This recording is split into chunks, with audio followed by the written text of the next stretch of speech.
He impossible walk. Rewritten script, picture this. Decorated military commander who has untaken a single step in 15 years suddenly stands up and walks across a parade ground in front of hundreds of stunned soldiers. Sounds like something from a film, doesn't it? But this actually happened, and the person who made it possible was a renowned surgeon or a miracle worker with decades of experience. She was a 20-something private who'd just arrived at the base. What you're about to hear will challenge everything you think you know about giving up, about accepting limitations, and about the power of someone who refuses to see you as broken. Let me take you back to where it all began. For a decade and a half, everyone at the military base knew the story of Commander Alan Strickland, brilliant tactician, respected leader, but confined to a wheelchair after a devastating convoy attack during an overseas mission. The doctors had been crystal clear: permanent spinal damage, no hope of recovery, full stop. And for 15 years, that diagnosis had been gospel truth. Strickland had built an entire identity around that wheelchair, commanded respect from it, led missions from it, earned commendations while sitting in it. The chair wasn't just medical equipment anymore, it had become part of who he was, and honestly, who could blame him? When every specialist you've seen tells you the same thing, when every attempt at therapy leads nowhere, you learn to stop hoping. But then, Private Nyla Carter arrived. Fresh-faced, newly enlisted, with boots so new they practically squeaked when she walked. She wasn't intimidating, slight build, hair pulled back in regulation style, no battle scars or years of service to command respect, just another recruit, really, except for her eyes. Those eyes didn't look at the commander's wheelchair and see an end to the story. They saw a puzzle that hadn't been solved yet. Now here's where things get interesting. One afternoon during routine drills, Carter did something that made every soldier on that field stop and stare. Without asking permission, without making any grand announcements, walked straight up to the commander's wheelchair and knelt down beside it. Not in front of him like a supplicant, but beside him like an equal. And she began attaching some sort of knee brace to his legs.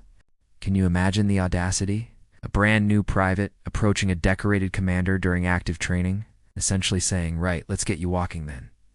The tension on that field was thick enough to cut with a knife. Other soldiers exchanged glances, some whispering, all wondering if they were about to witness a spectacular dressing down that would become base legend. Commander Strickland himself seemed frozen, his face giving away absolutely nothing. But Carter just kept working, adjusting straps with the confidence of someone who knew exactly what she was doing. And when she finally spoke, her words cut through 15 years of medical certainty like a blade through silk. "I've been through your medical files," she said quietly. "Your scans, the surgical reports, everything. Now, accessing a superior officer's confidential medical records without authorization? That's the kind of thing that gets you court-martialed." The commander's response was as sharp as you'd expect. He had no right to access those files. But Carter didn't back down. "I had a need to," she replied. Bloody hell, the nerve on this woman. She continued, her voice steady and matter-of-fact.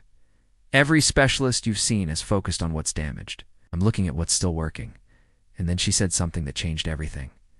Your muscle groups still show residual activity.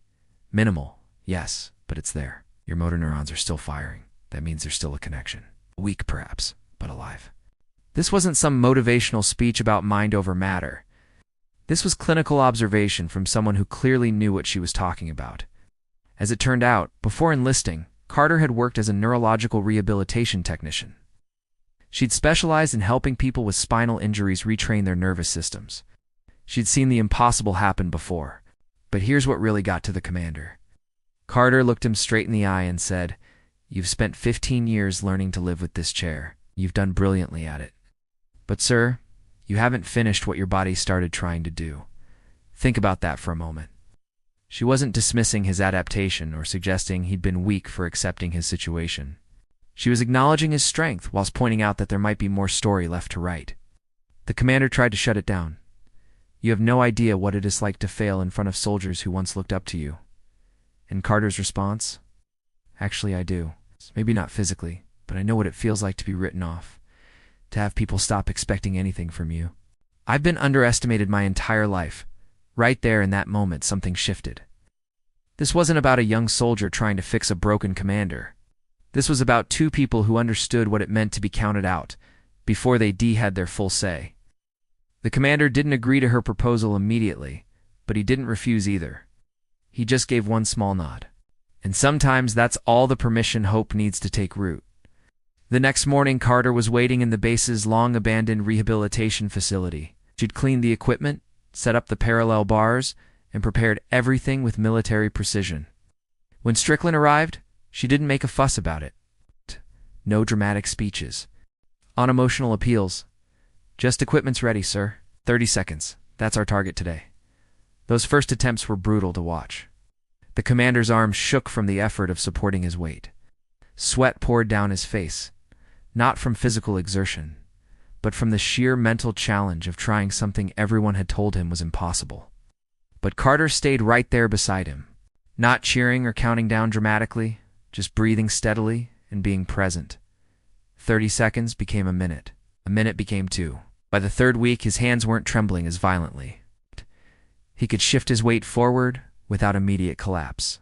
And then, on day 21, something extraordinary happened. Carter stepped back just slightly during their session and watched as the commander stabilized himself without her support. For just a few seconds, he was standing independently. The realization hit both of them simultaneously, but neither said a word. They just looked at each other and knew that something fundamental had shifted. Week by week, the impossible became improbable, then unlikely, then simply difficult. 2 assisted steps became 4, then 6. Carter started arriving to find the commander already in position, braces attached, ready to push further than the day before. The word spread quietly through the base. Soldiers who had written off miracles started finding excuses to walk past the rehabilitation wing.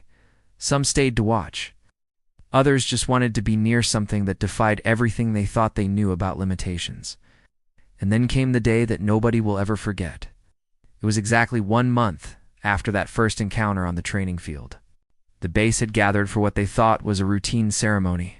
Maybe some promotions, perhaps a commendation or two, standard military business.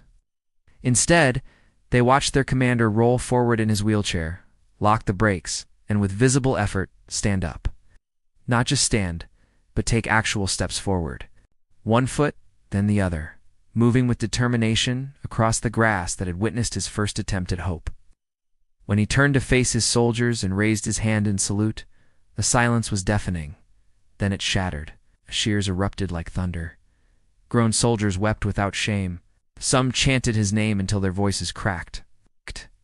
But Strickland only had eyes for one person. He tactually walked over to Carter and handed her his walking stick. Standing there, wobbling slightly but unmistakably upright, he reached into his jacket and produced a small military medal. "This particular honor," he said, his voice thick with emotion, "is given to soldiers who restore something that was broken." He pinned it to her uniform. "You didn't just help me walk again. You reminded me who I was before I learned to accept less." Carter's response was perfect. "I never came here to fix you.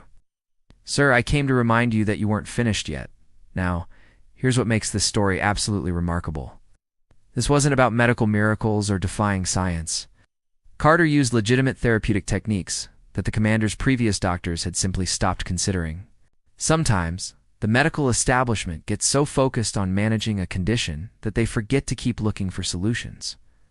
Sometimes, it takes fresh eyes to see possibilities that have been hiding in plain sight.